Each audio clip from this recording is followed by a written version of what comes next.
کیونکہ آج کا قصہ بہلول کے بارے میں ہے، اس لیے قصہ شروع کرنے سے پہلے بہلول کا تعارف کرانا ضروری ہے۔ کوفہ میں پیدا ہونے والے بہلول کا اصل نام وہاب بن عمر اور تعلق عرب قبیلے بنو عمان سے تھا۔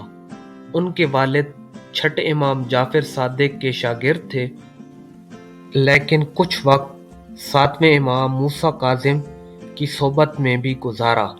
بہلول کا شمار بھی امام موسیٰ کاظم کے پیروکاروں میں ہوتا تھا۔ جب خلیفہ ہارون رشید نے امام موسیٰ کاظم کو قید کرنے کے بعد ان کے تابعین کے خلاف کارروائیاں شروع کی تو وہاب اور کچھ دوسرے لوگوں نے امام سے قید خانے میں ملاقات کر کے آئندہ لاہ عمل کے لیے ہدایات مانگی۔ امام علی مقام نے جواب میں صرف ایک لفظ جیم لکھ کر اپنے عقیدت مندوں کے حوالے کر دیا۔ ہر شخص نے جیم کو اپنے اپنے انداز میں لیا، کچھ نے اسے جلاوطنی سمجھا اور بعض نے اس کے معنی جبل یعنی پہاڑوں میں رپوشی لیا، لیکن وہاب نے اسے جنون یعنی مجنونیت میں تبدیل کر دیا۔ انہوں نے اپنی شانہ زندگی ترک کی اور پھٹے پرانے کپڑے پہن کر گلیوں میں نکل آئے، اور انہوں نے اپنا ٹھکانہ کھنڈرات کو بنا لیا۔ کہا جاتا ہے کہ ایک مسافر بغداد میں ہارون رشید کے دربار میں آیا۔ اس نے خلیفہ کے سامنے اس کے وزیروں اور علماء سے چند سوالات کیے، لیکن کوئی بھی صحیح جواب نہ دے سکا۔ خلیفہ غصے میں آ گیا اور اپنے علمی درباریوں اور وزیروں سے کہا کہ اگر تم لوگ اس شخص کے سوالوں کا جواب نہ دے سکے تو میں تمہارا سارا مال اس کو دے دوں گا۔ وہاں موجود لوگوں نے خلیفہ سے 24 گھنٹوں کا وقت مانگا، جو خلیفہ نے دے دیا۔ ان میں سے ایک نے کہا، میرا خیال ہے کہ ہمیں بہلول کو تلاش کرنا چاہیے، اس پردیسی کو اس کے سوا کوئی صحیح جواب نہیں دے سکتا۔ چنانچہ وہ بہلول کو ڈھونڈنے گئے، اور جب وہ مل گئے تو انہیں ساری کہانی سنائی۔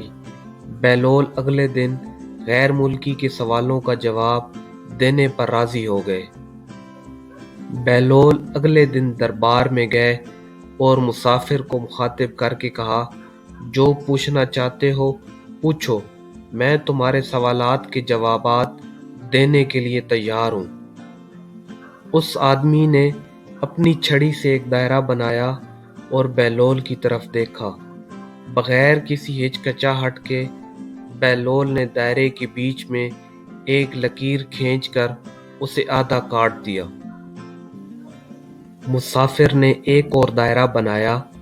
اس بار بہلول نے اسے 4 برابر حصوں میں تقسیم کیا اور ایک کی طرف اشارہ کرتے ہوئے آدمی سے کہا کہ یہ ایک حصہ زمین ہے اور باقی 3 پانی ہے۔ مسافر جانتا تھا کہ بہلول نے اس کے سوالات کو سمجھا ہے اور اسے صحیح جوابات دیے ہیں۔ اس نے علماء، خلیفہ اور تمام حاضرین کے سامنے بہلول کی تعریف کی۔ پھر اس نے اپنے ہاتھ کا پچھلا حصہ فرش پر رکھا اور اپنی انگلیوں سے آسمان کی طرف اشارہ کیا۔ بہلول نے اس کے برعکس کیا، انہوں نے اپنی انگلیاں زمین کی طرف کیں جبکہ ان کے ہاتھ کی پشت آسمان کی طرف تھی۔ مسافر نے ان کی بہت تعریف کی اور خلیفہ سے کہا، تمہیں ایسے ذہین عالم پر فخر ہونا چاہیے۔ خلیفہ نے کہا، مجھے یہ سوال و جواب سمجھ نہیں آئے۔ مسافر نے وضاحت کرتے ہوئے کہا، میں نے ایک دائرہ کھینچا، میرا مقصد زمین کا گول ہونا ظاہر کرنا تھا۔ اس نے سمجھا اور اس کے 2 ٹکڑے کر دیے۔ وہ مجھے دکھانا چاہتا تھا کہ اسے یقین ہے کہ زمین گول ہے اور وہ اس کی علامات کو جانتا ہے۔ اس نے وہ لکیر کھینچی جو دائرے کو 2 برابر حصوں میں کاٹ کر شمال اور جنوب کو دکھا رہی تھی۔